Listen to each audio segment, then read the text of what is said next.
In the mid-1950s, South Korea was in a tough spot. It had suffered under Japanese occupation, which limited education and job opportunities. After World War II, the country split into the US-supported South and the Soviet-backed North. A few years later, the North attacked the South, leading to a war that wiped out much of the South's industry and infrastructure. By the war's end in 1953, South Korea faced low literacy rates, a mainly agricultural economy, and an uncertain future. But here's where the Korean miracle begins. Three key factors were responsible for South Korea's remarkable economic growth. First, in the early 1960s, the South Korean government decided to shift from an agrarian society to an industrial economy. Instead of helping small businesses, they chose to support specific family-owned conglomerates known as chaebols. The government provided strong support to these chaebols, such as loans, subsidies, and tax breaks. They had different rules and received financial help from the government when they faced difficulties. In return, they were expected to boost economic growth and expand internationally. This strategy was incredibly successful. The chaebols turned into global powerhouses, producing cars, TVs, electronics, and more, transforming South Korea from a nation that had suffered from war into a thriving global economy. As these conglomerates grew into global giants, they had an insatiable appetite for workers. The products they crafted, like cars, TVs, electronics, and more, required complex supply chains, which meant they needed a workforce with skills in engineering, management, and accounting. Essentially, people with college educations. South Korea's manufacturing sector has produced a staggering 2.5 million vehicles so far in 2023, and the country's electronics industry is one of the world's largest, exporting over $233 billion worth of goods in 2022. This is where the South Korean government played a crucial role. They actively stoked enthusiasm for education among South Koreans. Since the end of the war, South Korea has witnessed an unprecedented surge in education. To illustrate the scale of this transformation, South Korea boasts a higher education enrollment rate of approximately 73.8%, one of the highest in the world.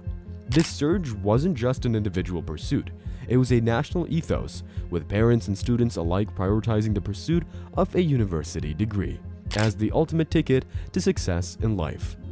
In just a few decades, South Korea undertook an extraordinary transformation from a nation where only 22% of the population could read and write in 1945 to becoming the most educated country globally.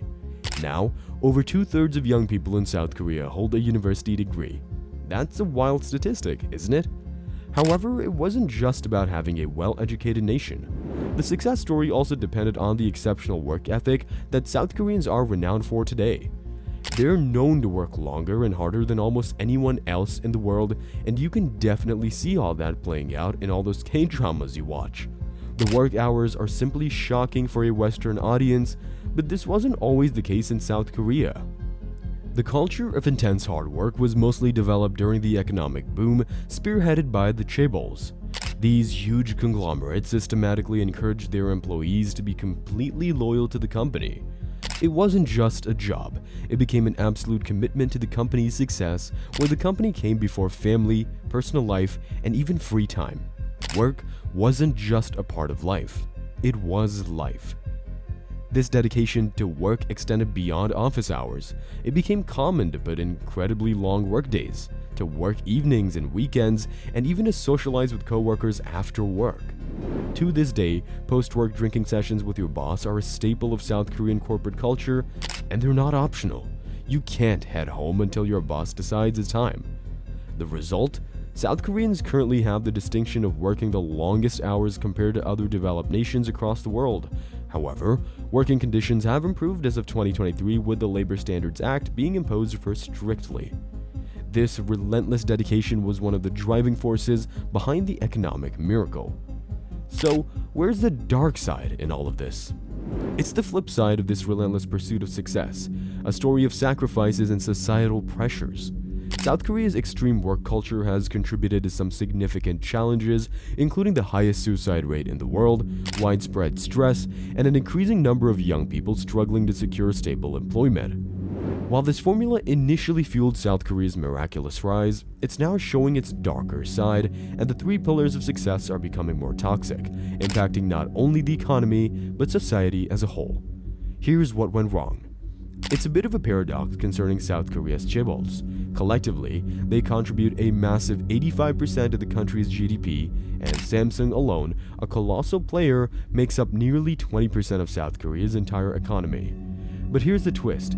These chaebols employ just around 10% of South Korea's workforce. That's a tiny, tiny chunk. The reason behind the skewed employment ratio is that these conglomerates got really good at expanding without hiring new people. It was a cost-saving strategy. Shockingly, although South Korea once faced a job shortage with not enough qualified individuals, today the situation has flipped. Another important thing to know is that Korean universities are producing hundreds of thousands of college graduates every year. But what's weird is that it is now incredibly tough for these graduates to find jobs once they toss their graduation caps. Strangely, in South Korea, college graduates face higher unemployment rates than those without degrees. This doesn't happen anywhere else in the world. The situation has become so dire that the government had to launch programs to help college-educated South Koreans find jobs overseas, preventing them from falling into unemployment or poverty back home. Furthermore, in a society deeply invested in success and education, manual labor jobs are often shunned by college graduates, leading to a scarcity of blue-collar workers and an oversupply of unemployed college grads unable to apply their education. This is particularly frustrating in a society that places such high value on success and education. So, why the desire for high-status jobs? It comes down to the tremendous effort required to obtain an education. South Korea's education system has become one of the most competitive in the world. It is incredibly tough to get into a prestigious university. To give you an idea of how intense it is, a remarkable 83% of 5-year-olds in South Korea attend after-school private classes. On average, families spend 16% of their income on private education. The government has even implemented a ban on private tutoring sessions after 10 p.m. to ease this constant workload.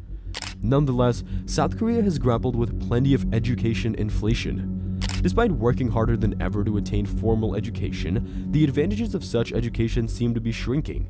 Even with top-tier degrees, many struggle to find work. Those who do secure jobs often find themselves in a rigidly hierarchical work environment where promotions depend more on loyalty than performance. Now, here's an eye-opener. South Koreans clock longer hours at work than anyone else, yet their productivity remains surprisingly low. It's a culture that places a high premium on hard work over working smart, and this approach no longer syncs with the needs of the 21st century. Due to the effects of this intense work culture, along with societal pressures and a challenging economic landscape, is that South Koreans rank among the unhappiest nations globally. The country also holds the unfortunate title of having the highest suicide rate per capita in the world for 2 decades. Shocking, right? In fact, this problem is so serious that even the government acknowledges it and has initiated attempts to bring about change, though the results have been limited thus far. Here's the crux of the matter. The system is no longer effective for a significant portion of the population. However, since chaebols have significant political power and the current system benefits them, it seems highly unlikely that meaningful reform will take place. While the South Korean economic boom has been undeniably impressive, the country now faces challenges posed by corporations that are too big to fail and too powerful to change.